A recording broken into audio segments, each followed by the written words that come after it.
Good evening. My research is on overall survival prediction of glioma patients with genomics. The outline of this presentation is as follows. First, I will give a brief introduction about gliomas and then present the problems and the motivation behind this research. Next, we will discuss the objectives and the outputs of this research, and ultimately we will present the work we did and the results we obtained. Glioma is a tumor that occurs in the brain and the spinal cord. They normally arise in glial cells. Based on the histological appearance, that is, the cells being affected, gliomas are classified as astrocytes, oligodendroglials, or ependymals, and assigned to WHO grade 1 to 4, which indicates different degrees of malignancy. Grade 4 gliomas are most malignant and have a poor survival, with less than 5% surviving after 5 years from the diagnosis. The treatments of the glioma include surgical resection, radiation therapy, chemotherapy, and targeted therapy. Despite the treatments, some of the aggressive forms of gliomas have a mortality within months. Therefore, the glioma management and treatment planning mainly relies on the estimated survival. In practice, the clinicians estimate the survival based on the histology and the clinical parameters such as age, the surgical resection status. Moreover, they analyze the images such as MRI, PET scans obtained from the tumor regions. As you all know, cancer is a genetic disease. The conversion of normal cells to malignant cancer cell is driven by the changes occurring in cells' DNA. Therefore, relying on histology and other clinical parameters for survival prediction is questionable, although they reflect the underlying molecular pathogenesis to a certain extent. Hence, if we can identify the molecular changes, such as mutations, gene expression level changes, that will definitely provide a more accurate direction for survival estimation. The state-of-art survival prediction with machine learning commonly rely on imaging features extracted from tumor regions. As you can see in this image, the gliomas have three main subregions: edema, the green region, the yellow region, the enhancement region, and the necrosis, the red region. The features are extracted from these regions for survival prediction, and the accuracy is obtained is less than 70%. The motivation for our research is the lack of accurate survival prediction tools for glioma patients. With the advancement in the field of high throughput technologies in molecular biology, the acquisition of heterogeneous genomic features is quite practical in the present days. This motivated for our study to focus on genomics for survival prediction. Now let us look at the objective of this research. We develop a prognostic risk score model to estimate the risk of glioma patients. Further, we designed models to predict overall survival of glioma patients with different types of genomic data. Finally, we will identify the prognostic gene markers associated with the survival. Our research statement is a robust survival prediction model with genomics that can be utilized to predict the prognosis of glioma patients. Outputs. Final output of this research is a robust prediction model based on the learning algorithm and statistical tests to predict prognosis. And also we will identify the prognostic gene markers. Our final outcome is beneficial for clinicians for glioma management and decision making. This is from the literature review. We presented this work. Our literature review was presented as a publication on IEEE Access, and an exhibit study was presented there. And here we have presented a summary where the other researchers have used survival prediction with radiomics. And next we have shown survival prediction with genomics. And and next we'll move on to the graphical abstract. We have shown in different colors, as you can see, the green line and the red line and the blue lines. These are like different approaches we followed to predict survival and other survival related aspects, such as glioma grade and the subtypes. So we use two types of data, MRI and the gene sequences. From gene sequences, we use the genomics, that means gene expression profiles and mutation profiles. And then we use the gene expression profiles with the Bayesian model averaging algorithms and risk score model to predict a risk score. And other than that, we also use the mutation profiles and proposed a multitask learning model to predict the overall survival plus the grade. And other than that, we additionally used MRI images and then extracted radiomic features and did feature selection and used machine learning to predict the subtypes, and then subtypes which mainly relies on the genomic profiles of glioma patients. And these are like different approaches. This summarizes the different approaches we followed in our research. Our methodology can be discussed in a few steps. First, we will explore the available genomic data and identified the data that can be used and rearranged them to CSV format. We established statistical analysis-based feature elimination methods to reduce the large dimensionality of the genomic data. We will identify the prognostic genes and developed survival prediction models using different approaches. Other than that, we also went directly from exploring the possible data which can be used and developed directly deep learning methods. Instead of selecting the most appropriate features, we developed directly deep learning methods to predict the survival and other survival related factors. This is the high-level process flow. From DNA and mRNA sequences, different features can be obtained. As I mentioned earlier, two of those are gene expression and mutations. This clearly explains like what I mentioned previously in the graphical abstract, and the different approaches we followed and what kind of different prognosis analysis we performed, risk score, subtypes, and glioma grade classifications.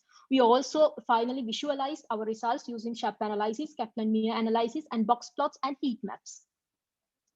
We used two methods, deep learning and machine learning, mainly for prediction tasks. The work completed so far. We explored the available genomic data and identified what data can be used and extracted them. And we did survival prediction with gene expression data. We identified the usable gene expression data and arranged those features into CSV format, identified the prognostic genes with iterative Bayesian model averaging algorithm, and then proposed a risk estimation model plus a survival prediction model using a Bayesian neural network and evaluate the model performances. Other than that, without feature selection, as I mentioned earlier, we did deep learning. We proposed a deep learning approach for survival prediction gene expression data. And next, we also did survival prediction with mutation data. We extracted mutation data from the MAF formatted files and arranged those features into CSV format and proposed a multitask learning model for overall survival prediction and the glioma grade prediction at the same time. We used a novel optimization algorithm, which we call GradNorm asynchronous task aware optimization for optimizing our multitask learning model. Additionally, we explore the radiomics association with genomics and genomics-based subtypes. So we used we have two main data sources, that is the TCGA, which contains both imaging and genomic data, and then the CGGA, which contains only the genomic data. For this work, we utilized the Cancer Genome Atlas. With the imaging MRI data, we had the TCGA cohort. We had only 59 patient cases with both gene expression data and imaging data. And with mutation profiles, we had from CGGA and TCGA both cohorts. Now let us look at the gene expression data sets we used and how we predicted the survival with the expression data.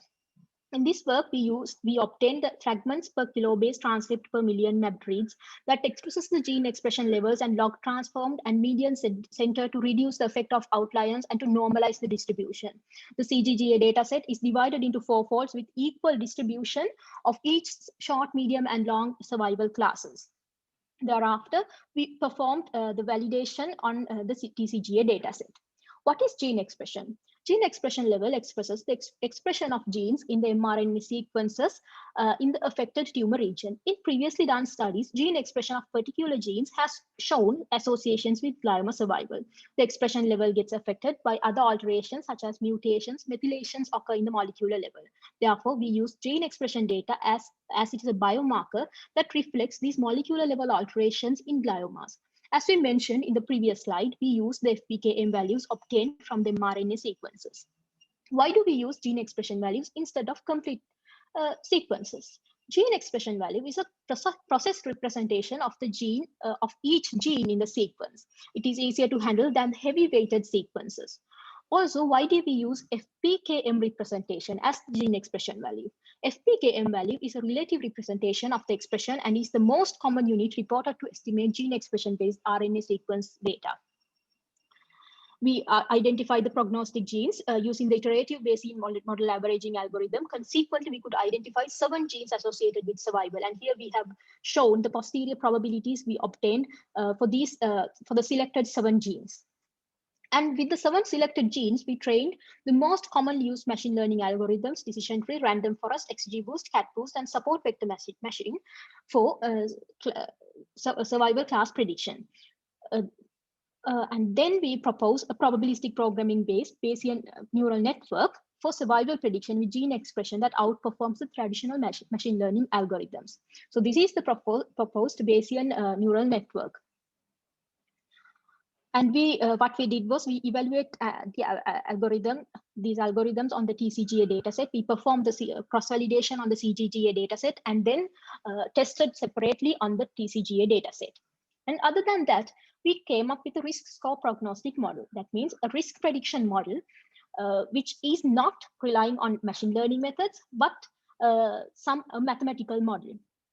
And we used the same 7 genes, and we used univariate Cox proportional hazard analysis to identify the hazard ratios. And we developed this risk score, shown in this equation. With this model, we could observe that the high-risk patient group has a low survival in contrast to the low-risk group. What we did was we developed the risk score model based on the CGGA dataset and then identified the median value from the CGGA data distribution and then used the same median value on the TCGA cohort to separate the cohort into high risk and low risk groups. We could clearly identify, so like if we go through 1,000 days, we can clearly see the high risk group has a lower percentage of survival compared to the low risk group, which was quite convincing with the TCGA cohort as well. And this other figure, it shows how much the overall survival in days differs in low risk and high risk categories. And next, we use deep learning algorithms without reducing the feature vector of the gene expression data. So what we did was we had 13,094 genes, common genes in both the CGGA and TCGA. We reshaped it into a 2D matrix and did zero padding and made a 116 by 116 matrix, and then use deep learning for classification. We have shown how we did that, like how each pixel in this matrix 2D matrix represent the gene expression level of these particular genes. And we employed 4 loss functions. We employed cross-entropy loss, focal loss, label smoothing cross-entropy loss. And in addition to that, we proposed label smoothing focal loss and normalized label smoothing focal loss, which addresses the class imbalance problem and overconfidence in cross-entropy loss. We also integrated L2 normalization in LSF to form normalized label smoothing focal loss. So these are the results which we obtained for using different types of models, ResNet, VGG, GoogleNet, MixNet, and ResNet 50 and ShuffleNet for cross-entropy loss and the norm LSF, the classification accuracies. These are the results of 4-fold cross-validation on CGGA data samples. And what we realized is ResNet with ResNet 18 gives the highest accuracy, and therefore we went forward with the ResNet 18 for the rest of the studies. And this is the comparative classification performance analysis on the TCGA dataset. We tested on the TCGA dataset and we got accuracies for norm LSF and cross entropy as shown here. And here we have shown the TSNE projections of the final layer of the ResNet 18 model. We can see the cross entropy loss. It has more broad clusters and they are like overlapping, but we can clearly see LSF and norm LSF giving more tighter clusters for short, medium, and long survival groups. And next, in addition to the classification performance, we also determine the reliability of the prediction using different miscalibration and uncertainty matrices. We used expected calibration error, static calibration error, thresholded adaptive calibration error, and Brier score, and the uncertainty calibration error matrices. The model with the LSF obtained better uncertainty than the norm LSF. However, LSF, I have highlighted the values here. However, a reliability diagram of these loss functions are shown here.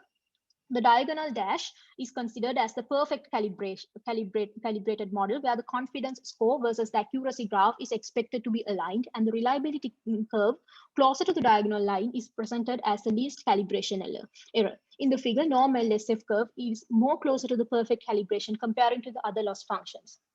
Thus, cross entropy and focal loss show higher miscalibration and far deviated from the dash line.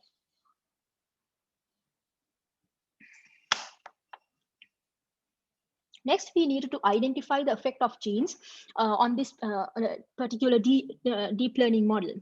The contribution of different, can you hear me? Yes. Sorry. So we needed to identify the contribution of each different features. So what we did was we used SHAP analysis to identify the contribution of each genomic feature, and it gave us these three plots. Clearly visualizes how each region in the 116 by 116 2D gene expression matrix contribute to the model prediction for the short survival class and the medium survival class and the long survival class. In addition to that, we used the intensity of each pixel and then mapped and got these three graphs, which visualizes the contribution, the highest contributed genes and the lowest contributed genes for the short class survival, medium class, and long class survival. And now let us move on to the mutations data we used and the analysis we followed with the mutation data. We downloaded and rearranged two data sets for the study. As mentioned previously, we used TCGA and the CGGA data sets, and 7,484 common genes are filtered from the both cohorts for the analysis. The CGGA data set is divided into 4 folds with equal distribution of short, medium, and long class survival. The mutation array consists of 7,484 genes, and we reshaped into 2D array. As similarly, we did the similar thing earlier for the deep learning prediction with the gene expression data. This is given as the input of the multitask learning model. This model has two main outputs: survival class, that is the short, medium, and long wise prediction, and the glioma grade. The WHO grade 2 and 3 are considered as low grade glioma, and grade 4 is considered as higher grade glioma. We have completely removed the grade 1 gliomas because they are benign tumors. That means they have a longer survival, or like their survival is really, they were not reported in most of the cases. We propose a novel optimization algorithm integrating asynchronous task-aware optimization and grad norm. We initialize the model weights to 0 and set gradient accumulators to 0. Thereafter, we optimize the model in 2 steps. First, we optimize the survival classification and the shared encoder with the survival classification locks. And then we optimize the grade classification lock with the grade classification loss. During that phase, the shared encoder and the survival classification locks are freezed. Next, we use gradient normalization to update the weights assigned to each task loss to compute the total loss. These weights assigned for each four losses are optimized until both tasks improve the performance. We used 2 types of losses to compare the performance. We could observe that with both losses, the performance is increasing with grad norm in the final step, where we optimize the both tasks without grad, and without grad norm, the performance, a lower performance is observed. Why do we use multitask learning? In this work, we want to contribute with a technical novelty without just focusing on the application. Therefore, we focused on multitask learning, where it significantly provides a clear more value by predicting both grade and survival at once. Let us move on to the additional experiments we performed. We used MRI images. Why did we include the imaging data? Although genomics are the base of the survival and subtypes of gliomas, it requires an invasive procedure to acquire those profiles. Thus, we thought that it would be beneficial if we can map the imaging features that are acquired at initial diagnosis stage to the genomics and the related subtypes that require the surgical procedure to acquire. For this work, we utilized the TCGA GBM publicly available dataset with both MRI and genomic data. The T1 contrast and FLAIR images were downloaded, and the gene expression profiles were obtained from a previously done study. The common IDs with both imaging and genomic data were filtered, and 59 patient cases were left for the study. The MRI images were skull stripped and registered to match the metadata with the MICAI brain tumor segmentation challenge dataset information. For segmentation, we use 3D unit architecture with a 3D attention module that we proposed for the BRATS Challenge 2019. The input was a 3D MRI volume sized 155 by 155 by 240. As we mentioned before, this model was trained with the BRATS manually annotated data. Then the TCGA dataset was given to obtain the segmentation feature maps of the 59 patient cases. As shown in the image, 3 regions were segmented. Segmentation was followed by the feature extraction, the intensity and texture-based features, kurtosis and histogram-oriented gradients, entropy, mean intensity were extracted for the necrosis, enhancement, and tumor core and the whole tumor regions. These histogram features were obtained from both T1 contrast and FLAIR images, since both of them magnify different subregions of the tumor. For example, T1 contrast provides a clear picture of the enhancement region, and the extracted geometric features include the MAGE axis length, mine axis length, centroid coordinates, inertia tensor, eigenvalues of the inertia tensor. Moreover, the volume features were extracted with the bounding box method as a fractal dimension. These features were obtained for the necrosis, tumor core, and the whole tumor regions. Totally, 119 imaging features were extracted from the MRI images. Next, we'll look at the statistical analysis test used in this study. Our initial experiments are to find the associations between genomics and radiomics. Therefore, we use the Pearson's correlation to find the association between the imaging and the gene expression levels of the GBM data. We also used Cox proportional hazard analysis to identify the radiogenomic features associated with the survival. We also focused on imaging biomarkers associated with glioblastoma. Further, to clarify the normality of the radiomic features, we used Kolmogorov-Smirnov test, and the features with p-value less than 0.05 are identified as the features with normal distribution. Accordingly, we performed the Kruskal-Wallis and parametric test to determine significantly different imaging biomarkers between the 4 subtypes with the features that are not normally distributed. Additionally, to identify the subtypes pairs that are significantly different, Wilcoxon test is applied between each pair. Now let us look at the results. Out of 119 features extracted, 2 radiomics showed a significant low positive correlation. These 2 features are kurtosis of the enhancement region and extracted from T1 contrast and FLAIR images. And we also identified the correlation between the 1,740 genes and the overall survival. The 25 genes were significantly correlated with the overall survival. These also gave a hazard ratio over 1:4 with the Cox proportional hazard analysis.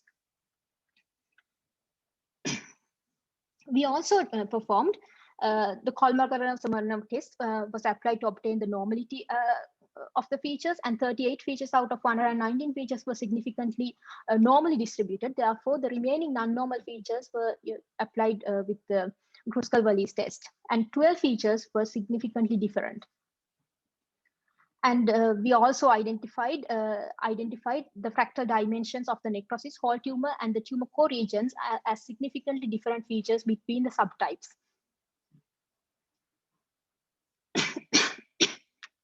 We used significantly different features between the subtypes to predict the subtype using the machine learning algorithms. All the features were standard normalized before training the learning algorithm. Linear kernel function support vector machine, radial basis kernel function support vector machine, polynomial kernel function support vector machine, random forest classification, decision tree, and logistic regression were utilized for predicting classical mesenchymal and proneural subtypes separately as a binary classification with the imaging biomarkers. So these are the accuracies we obtained with the corresponding machine learning tools.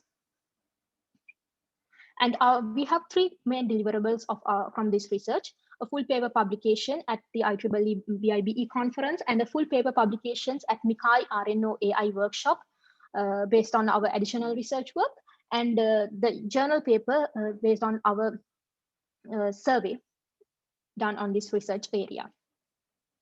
These are the notable contributions of our studies. We propose a novel Bayesian neural network, a novel loss function for survival prediction, and also we propose a novel optimization method for MTL models. And in addition to that, we identify the radiomics associated with molecular subtypes of glioma. The challenges we faced is the gene expression data obtained in TCGA and CCGA are inconsistent. They were obtained from different high throughput platforms. Therefore, testing on another data set is quite challenging. And the cross-validation on the same cohort provide a better insight, and most of the studies only does cross-validation on the same data set. So these are the references, and thank you.